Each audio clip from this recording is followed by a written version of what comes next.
What if the last message you ever sent reached somewhere you'd never been? 10:04 p.m. A silver sedan idles beside a closed diner off Route 117 in Portland, Maine. The dashboard light blinks. The driver's seat is empty, door slightly ajar, radio still playing. Her name was Nora Vale, 26. A graphic designer with a soft voice and eyes that always looked like she was remembering something. She texted her best friend, Leah Rowan, just before leaving her apartment. On my way. She never arrived. By 10:16, Leah's messages turned from casual to panicked. Where are you? Nora?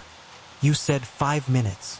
At 10:21, Nora's phone stopped sharing location. And yet, the GPS kept pulsing for 9 more minutes, as if the car was still moving.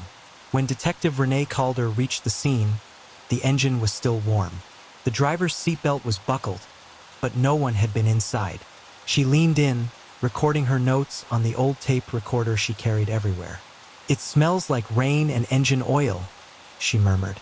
And something else, something that feels afraid.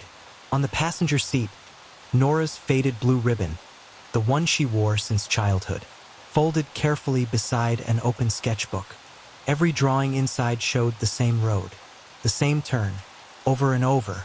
Her mother, Diana Vale, told officers she'd spoken to Nora less than an hour earlier. She said her daughter sounded distracted, like someone was whispering behind her. She said she saw headlights in her mirror for too long, Diana recalled. And then the call just stopped. According to the trip log, Nora was supposed to meet Leah at a downtown cafe. The driver, Evan Maris, claimed Nora canceled mid-ride. But phone records show she never unlocked her screen again. At 3:07 a.m., Nora's phone restarted itself. A single message appeared on Leah's screen. I made it. No typing bubbles. No signal history. Just that message. From a phone found later, face down near the river trail, discovered by Officer Kellen Rhodes. Her ETA was 10:25. Every clock synced to her phone froze at 10:24, 1 minute before she should have arrived. 1 minute no one can explain, because the next text sent from Nora's number came from inside her mother's house. How could her phone move 6 miles away, while her car never left the road? 3 days after Nora Vale vanished, her mother, Diana, sat at the kitchen table surrounded by flyers with her daughter's photo. She hadn't slept. The same tea she made for Nora every night had gone cold beside her hand. At 6:42 a.m., her phone buzzed once. A single notification. Sender, Nora Vale message. Did you get home safe? The timestamp was 10:25 p.m.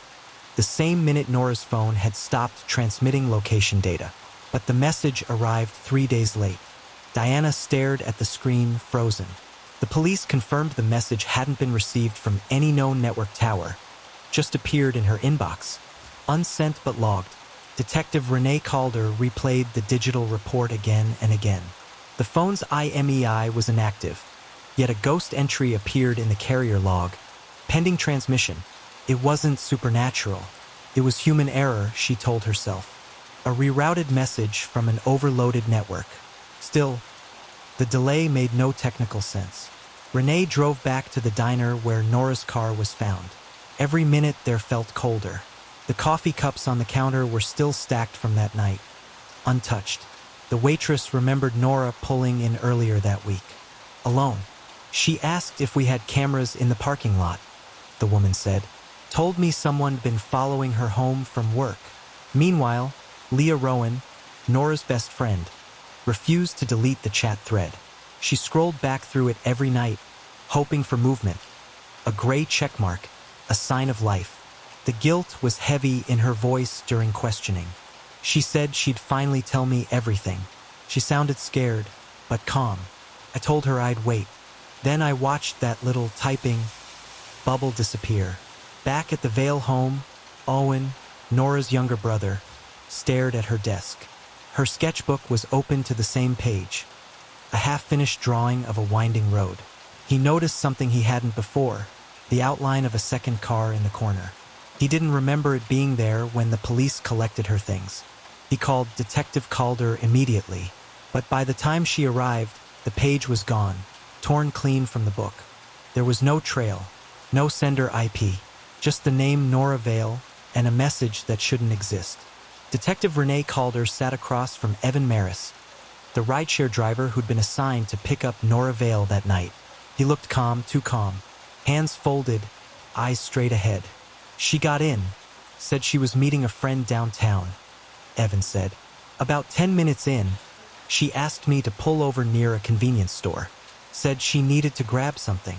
When Calder asked which store, he hesitated. Then gave a name, Quickmart off Route 117. But when investigators checked CCTV footage, the cameras showed his car passing by, never stopping. The trip record also raised questions. According to the rideshare app, the trip was canceled by the passenger at 10:09 p.m., but Nora's phone data showed no outgoing activity after 10:04. That meant someone else had ended the ride. Maybe it glitched, Evan said, adjusting his collar. Sometimes the app freezes. But his tone cracked slightly on the last word, a pause long enough for Calder to notice. When they examined his dashboard camera, the footage was missing 11 minutes. The file ended abruptly at 10:14 p.m., restarting at 10:25 p.m., the same minute Nora's phone stopped transmitting location. Calder leaned in. That's the same minute she should have arrived downtown. Evan didn't respond. He just looked at the table and whispered, I didn't touch the footage. I swear it was already gone. Back at the evidence lab, technicians recovered fragments of deleted dashcam audio. Only one line was clear, Nora's voice. Are you sure this is the right way? Then, a low reply, too faint to identify, followed by the sound of the passenger door unlocking. Meanwhile, Leah Rowan provided police with a screenshot of Nora's final text. On my way. Forensics revealed something odd. The message had been rescheduled on her phone, timestamp modified seconds before sending. Someone had manually edited her phone's system clock. In just 21 minutes, Nora vanished. Her GPS froze, and the driver's dashcam went dark. The only link between all three, Evan Maris, and a stretch of road with no cameras, no witnesses, and no signal. Detective Renee Calder leaned over a grainy video feed from a Quickmart security camera. Timestamp 10:12 p.m., the night Nora vanished. At first glance, it showed what the driver, Evan Maris, described. A silver sedan slowing near the store entrance. But the car never fully stopped. Its headlights flickered once, then dimmed, as if the driver had killed the engine for a moment. Calder paused the frame. Inside the windshield reflection, two silhouettes. One in the driver's seat, and another shape beside him, slouched, unmoving. Zoom in, she told the technician. Even at maximum resolution, the face was impossible to identify. But what stood out wasn't the shape. It was the passenger side door handle, smeared with something darker than rain. Forensics later confirmed, partial fingerprints matching Nora Vale were found on that same handle. The troubling part? They were on the outside of the door, meaning she might have been trying to get out. Evan's interview continued that afternoon. He stuck to the same story. Nora canceled the trip, said she'd walk the rest of the way. But investigators found no trace of her phone, no footprints, and no sightings on surrounding cameras. Then, a new detail surfaced. Across the street, an old warehouse owned by Graham Lott, a night security guard, had a single camera aimed toward the road. This footage, though low quality, captured what appeared to be the same car, parked for 4 minutes near the river path. Only one person got out, a man. When Calder visited Graham, he remembered something else. That night was foggy, he said, but I swear I heard a woman say, "Don't close it yet." He thought it was a couple arguing by the river. Didn't think to report it until he saw Nora's picture on the news. 10:12. Car seen slowing near Quickmart, 2 figures inside. 10:16. Car passes warehouse camera, driver exits briefly. 10:25. Nora's GPS signal stops. 10:30. Driver's dashcam restarts. The footage left one question hanging. If the car was seen moving again at 10:30, and Evan swore Nora got out earlier, who was still sitting in the passenger seat when he drove away? Morning fog rolled over the Portland River Trail, when Officer Kellen Rhodes returned to recheck the area where Nora's phone had been found. He said something about that spot didn't sit right, the soil looked disturbed, but too neatly. Within minutes, his boot struck something hard. A phone case. Same color, same crack pattern, but not the same phone. This one had no SIM card, just a note folded beneath it, sealed in a clear sleeve to protect it from the rain. Written in faint ink, "Don't follow the lights." Forensics confirmed the handwriting was similar to Nora's, but with inconsistencies. The slant and spacing didn't match her usual style. It looked rushed, or written by someone trying to imitate her. When Detective Renee Calder arrived, she noticed another strange detail. About 5 meters from where the phone was found, the grass was flattened, in a half-circle pattern, as though a vehicle had stopped and turned back. But tire tracks didn't lead out. They ended at the river's edge. Rhodes photographed the area carefully. That's when he spotted something small caught in the mud. A piece of woven fabric, blue, faded, and torn at the edge. It matched the description of Nora's childhood ribbon, last seen folded in her passenger seat. When compared under UV light, the ribbon had traces of engine oil, the same type used in Evan Maris's rideshare vehicle. Detective Calder didn't speak for a long time. Then she said quietly, "This isn't where she disappeared. It's where someone tried to erase her path." That evening, she pulled the rideshare trip data one more time. There it was, a 2-minute gap between the moment Nora's GPS cut out and the engine restarted. Exactly 120 seconds of missing travel history. In that gap, her phone's movement log showed a sudden spike, as if it had been thrown hard toward the water. Her signal didn't fade away. It drowned, and someone waited long enough to make sure it did. Evan Maris was called in again. This time, Detective Renee Calder didn't bring a partner. She just pressed record on her vintage tape deck and let silence sit between them. For the first 30 seconds, Evan didn't look up. He kept rubbing his knuckles. Slow, tight circles, like someone rehearsing calm. Then Calder asked the same question she'd asked a week ago. "Where exactly did Nora ask you to stop?" This time, he didn't say at the gas station. He said, quietly, "Near the bridge." That was the first inconsistency.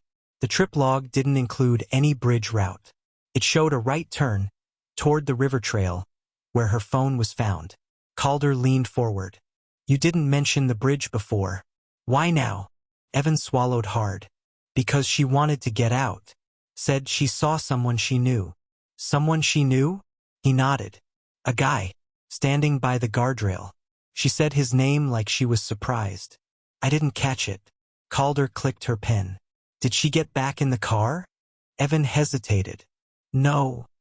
But I heard her voice after I drove off." He looked straight at the table when he said it. Like she was on the phone.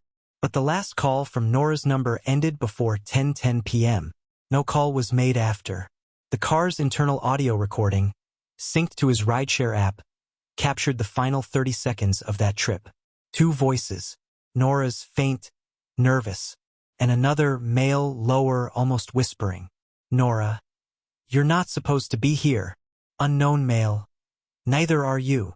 Then the sound of a door closing. Engine revs. Static. When the clip ended, Calder asked Evan to identify the voice. He shook his head. "I thought it was hers." Echoed, "Maybe, you know? Like when it bounces off the water." Calder paused the tape. "You said she got out near the bridge." He nodded. "Then why does the sound of the river come after the door closes?" Evan's hands froze. No answer. Just silence, and the faint ticking of the clock in the interview room. Sometimes the truth doesn't hide in what people forget. It hides in the seconds they wish they could delete. Detective Renee Calder sat alone in the dim light of the evidence room. Before her, a single USB drive, labeled bridge footage, 10:24 p.m. The file wasn't in the first evidence submission. It appeared later anonymously. No sender. No timestamp. She pressed play. Grainy footage flickered to life. Rain spilling down the lens, headlights blurred. A car stops by the bridge. Silver sedan. Nora's. The driver's door opens. The figure steps out. Short hair. Jeans. Faded jacket. It's her. She stands at the guardrail, phone in hand, screen glowing blue against the fog. Then she turns, as if hearing someone behind her. For a moment, there's nothing. Then a second shape emerges from the darkness, tall, indistinct. No clear face. They don't speak. They just stand, facing each other, until a set of headlights flashes across the bridge and the camera glitches. When the image returns, the car is still there. But Nora isn't. Calder rewound the video 3 times. Each time it ended the same way, the river still, the bridge empty, the door left ajar. Then she noticed something small, a reflection on the windshield, barely visible. A word, written backward from inside the glass. Zoomed in, enhanced, sharpened, it read, "Help." The handwriting was confirmed to be Nora Vale's. The word had been traced from the inside, but the print residue came from the outside surface.